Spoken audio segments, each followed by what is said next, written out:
Hi hello friends, welcome to our channel. இன்றைக்கி நம்ம பார்க்க போகிற ரெசிபி என்னென்னு பார்த்தீங்கன்னா வாழைப்பூ வச்சு உருண்டை குழம்பு தான். எப்படி பண்ணலான்னு பார்க்கலாம் வாங்க.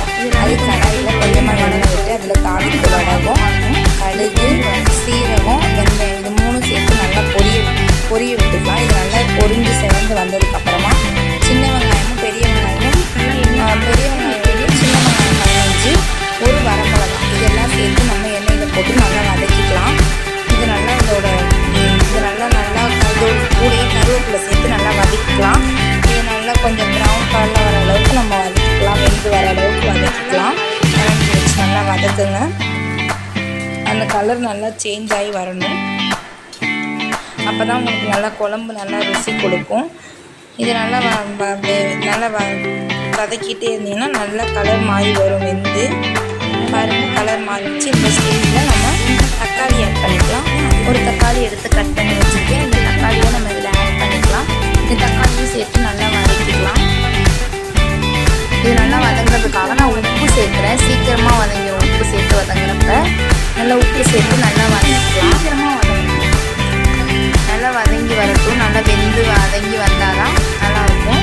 இப்போ இது வந்து என்னென்னா, வாழைப்பூவில் வந்து கடலைப்பருப்பு, வரமிளகாய், சோம்பு, ஒரு சில தேங்காய் இது எல்லாத்தையும் ஒன்று சேர்த்து வாழைப்பூ வந்து வேக வச்சு இதோடு சேர்த்து நல்லா மிக்ஸ் பண்ணி நல்லா அரைச்சி வச்சுருக்கேன். அரைச்சி உருண்டை பிடிச்சி வச்சுருக்கேன். இது கொஞ்சம் தண்ணி இருக்கனால அந்த உருண்டை வராது. அதனால் பச்சரிசி மாவு இருக்குல்ல, அதை வந்து நீங்கள் ஒரு 2 ஸ்பூன் அளவுக்கு நீங்கள் போட்டு நல்லா கலந்து மிக்ஸ் பண்ணி நீங்கள் உருண்டை பிடிச்சிங்கன்னா தான் உருண்டை வரும். இப்போ அந்த வெங்காயம் தக்காளிலாம் நல்லா வதங்கிச்சு பாருங்கள். நல்லா வெந்து வந்துடுச்சு. இந்த ஸ்டேஜில் நம்ம மசாலா ஆட் பண்ணிக்கலாம். இதில் கொத்தமல்லி 1 ஸ்பூன் ஆட் பண்ணிக்கலாம். மிளகாத்தூள் 1 ஸ்பூன் ஆட் பண்ணிக்கலாம். கொஞ்சம் போல் மல்லித்தூள் ஆட் பண்ணிக்கலாம். நல்லா சேர்த்து எல்லா மசாலாவும் சேர்த்ததுக்கப்புறம் நல்லா வதக்கிக்கலாம். நல்லா வதங்கி வரட்டும். மசாலாஸ் வந்து கருகாமல் வதக்கணும். அதனால நல்லா வதக்கிக்கலாம். நல்லா வதங்கினதுக்கப்புறம் மசாலா அடுப்பை தீயை கம்மி பண்ணிவிட்டு மிதமான தீயிலே வந்து இதை நல்லா வதக்கி கொண்டு வரணும். நல்லா வதங்கி வந்ததுக்கப்புறம் பாருங்கள், நல்லா எண்ணெய் பிரிஞ்சு வந்துடுச்சு. இந்த ஸ்டேஜில் நம்ம வந்து கொஞ்சமாக தண்ணி ஆட் பண்ணிக்கலாம். எண்ணெய் பிரிஞ்சு நான் வந்து குழம்பு எனக்கு வந்து நிறைய தேவைப்படுறதுனால நான் நல்லாவே தண்ணி ஊற்றிக்கிறேன். ரெண்டாவது இந்த வாழைப்பூ வந்து நம்ம பச்சரிசி பருப்புலாம் நம்ம கலந்து வச்சுருக்கனால குழம்பு வந்து நல்லா திக்காகும். அதனால் நல்லா தாராளமாகவே நீங்கள் தண்ணி சேர்த்து நல்லா நீங்கள் கொதிக்க ஊற்றிக்கலாம். எவ்வளோ நல்லா தண்ணி தாராளமாக சேர்த்து அடுப்பை நல்லா பாத்திரத்தில் வச்சு நல்லா மூடி வச்சுருங்க.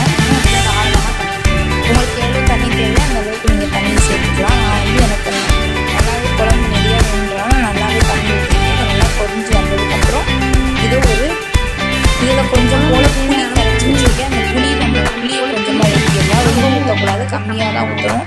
புளி தண்ணியும் சேர்த்து நல்லா ஒரு கிளறிட்டு நல்லா கிளறினதுக்கப்புறம் நல்லா மூடி போட்டு நம்ம மூடி வச்சிடலாம். மூடி போட்டு நல்லா வெந்ததுக்கப்புறம் நல்லா குழம்பு வந்து நல்லா கொதிஞ்சு வரணும். நல்லா கொதிஞ்சு வந்துடும். ஒரு 10 நிமிஷம் வச்சு பார்த்தா பார்த்தீங்கன்னா கொதிஞ்சு வருது. நல்லா கொதிஞ்சு வந்துடுச்சு. நல்லா ஒரு மிக்ஸ் பண்ணி உப்பெல்லாம் செக் பண்ணி பார்த்துக்கணும். இந்த ஸ்டேஜில் அடுப்பை ஃபீல் பண்ணிக்கலாம். செக் பண்ணி அடுப்பை வந்து நல்ல வடிவில் தான் நம்ம உருண்டைகளை வந்துட்டு இதில் வந்து நம்ம சேர்த்த உருண்டைகளை நம்ம சேர்க்க ஆரம்பிச்சிடலாம். நம்ம இதில் ஒவ்வொரு உருண்டைகளாக கார்னர் அடுப்பை எப்பயுமே தீயை கம்மி பண்ணிட்டு உருண்டைகளை சேர்க்கலாம். உருண்டை ஒன்றும் உடையாது. அப்படிங்கிறதுல நம்ம ஒரு ஷேப்லேயே நல்லா உடம்பக்கூடாது. மிதமான நல்லா கிளறவும் கூடாது. உருண்டைகளை சேர்த்து நம்ம எப்பயுமே கிளறவும் கூடாது. ஒரு மூடி கிளறணும். உருண்டைகள்லாம் கிளஞ்சு வந்து மூடி வச்சுட்டு அப்புறம் எல்லாமே கரைஞ்சி கிடச்சி நீங்கள் பார்த்தீங்கன்னா ஒவ்வொரு கார்னர்லையாக மெதுவாக எல்லா உருண்டைகளையும் நம்ம சேர்த்ததுக்கப்புறம் நல்லா ஒரு இங்கே பாருங்கள் எவ்வளோ குழம்பு வந்துச்சு. எல்லா உருண்டைகளையும் நல்லா இது வந்து ஒரு அப்படியே மிதமான மிதமான 5 நிமிஷம் ஒரு 10 நிமிஷம் நல்லா வெந்ததுக்கப்புறம் இந்த வச்சுருந்தீங்கன்னா அந்த குழம்பு நம்ம போட்ட உருண்டைகள்லாம் வந்து ஒரு கண்ணாடி அப்படியே ஒரு கண்ணாடி பழம் இப்போ கண்ணாடி பழத்துக்கு வந்து அது மேலே ஒரு மேலே இப்போ இதை எடுத்து நம்ம பார்க்கலாம். பாருங்கள் அது எப்படி நம்ம இதை ஒவ்வொன்றும் மேலே மிதந்து வந்து நம்ம போட்ட எல்லா உருண்டையும் பாருங்கள். உருண்டைகள்லாம் வந்து நல்லா வந்து இன்னும் கொஞ்சம் ஒரு கண்ணாடி பழத்தில் மிதந்து வருது. நார்மலான தீயில வச்சு நல்லா கொஞ்சம் நேரம் அப்படியே குழம்பு லைட்டாக நம்ம வந்து திருப்பி விட்டுக்கலாம்.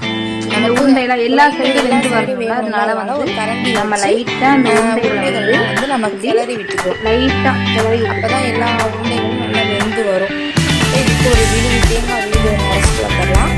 அது தேங்காய் வந்து அரைச்சி வச்சுருக்கேன். தேங்காய் மட்டும் நல்லா அரைச்சி நல்லா வலுவலுன்னு நல்லா அரைச்சிட்டு கையில் தொட்டு பார்த்தீங்கன்னா வலுவலுன்னு ஆட் பண்ணிடலாமே.